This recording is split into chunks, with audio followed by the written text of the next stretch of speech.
Please dad, मैं अभी बहुत थकी हुई हूँ, आपका लेक्चर बाद भी सुनूंगी। बोलती हुई मालती अपने रूम में चली जाती है और फिर अगली सुबह सलवार सूट पहने कमरे से बाहर निकलकर हॉल में आती है, जहाँ प्रताप और गंगा उसी का इंतजार कर रहे थे।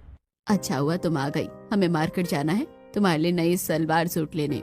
न चाहते हुए भी मालती उनके साथ मार्केट जाने को तैयार हो जाती है। वो तीनों जैसे ही घर से बाहर निकलते हैं वैसे ही अपने घर के बाहर अपनी बेटी नव्या के साथ खड़ी पार्वती। देख नव्या, तुझे मालती की तरह ही संस्कारी बनना है और उसी की तरह कपड़े भी पहनने हैं। ये तुम अपनी बेटी से क्या कह रही हो पार्वती? अपनी बेटी को मालती की तरह संस्कारी बना रही हूँ। मैं एक जरूरी बात बताना तो भूल ही गई। कैसी बात पार्वती? मेरे दूर के रिश्तेदार हैं लता और वीरेंद्र। वो बहुत ही पैसे वाले और सीधे साधे लोग हैं। वो अपने बेटे अभय के लिए काफी समय से संस्कारी लड़की ढूंढ रहे हैं, तो मैंने उन्हें मालती के बारे में बता दिया है। अरे ये तो तुमने बहुत अच्छा किया पार्वती, लेकिन उन्होंने क्या कहा? वो आज ही मालती को देखने आ रहे हैं। हड़बड़ाई गंगा मालती का हाथ पकड़कर उसे घर के अंदर ले जाती है और लड़के वालों की स्वागत की तैयारी करनी है तो मार्केट जाना कैंसिल। लेकिन मॉम, मुझसे भी तो पूछो मेरी मर्जी क्या है। अब तक तुमने अपनी मर्जी ही तो चलाई है। पहले लड़का तो देख लो, उसके बाद सोचेंगे तुम्हारी मर्जी के बारे में। जल्दी जल्दी गंगा और प्रताप हॉल में रखे टेबल और सोफे साफ करके टेबल में मिठाई और फ्रूट्स लगाकर रख देते हैं। स्वागत की तैयारी तो हो गई। मालती, अब तुम भी जल्दी से तैयार हो जाओ। मालती के वहां से हिलने से पहले ही पार्वती अपने साथ सिंपल साड़ी पहने लता और शर्ट पैंट पहने वीरेंद्र और अभय को लेकर वहां पहुंच जाती है। आप इतनी जल्दी?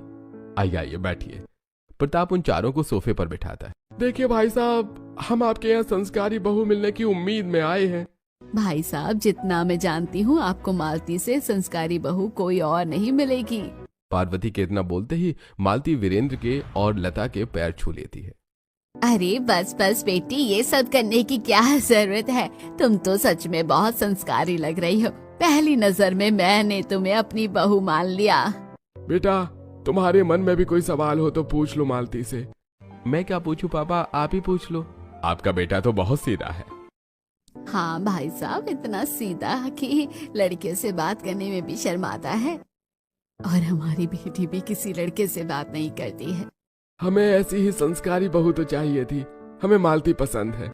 भाई साहब, हमें भी आपका बेटा अभय पसंद है। तभी मालती जोर से खांस देती है और प्रताप समझ जाता है कि मालती अभय से शादी नहीं करना चाहती। पसंद है या नहीं ये हम आपको अच्छे से सोच विचार करके बताएंगे। ठीक है भाई साहब, जो भी फैसला हो जल्दी बताना। मालती को देखकर उसे पसंद करके वो चारों वहां से चले जाते हैं। उनके जाने के बाद मैं ऐसे ममाज बॉय से शादी नहीं कर सकती। मेरी जिंदगी का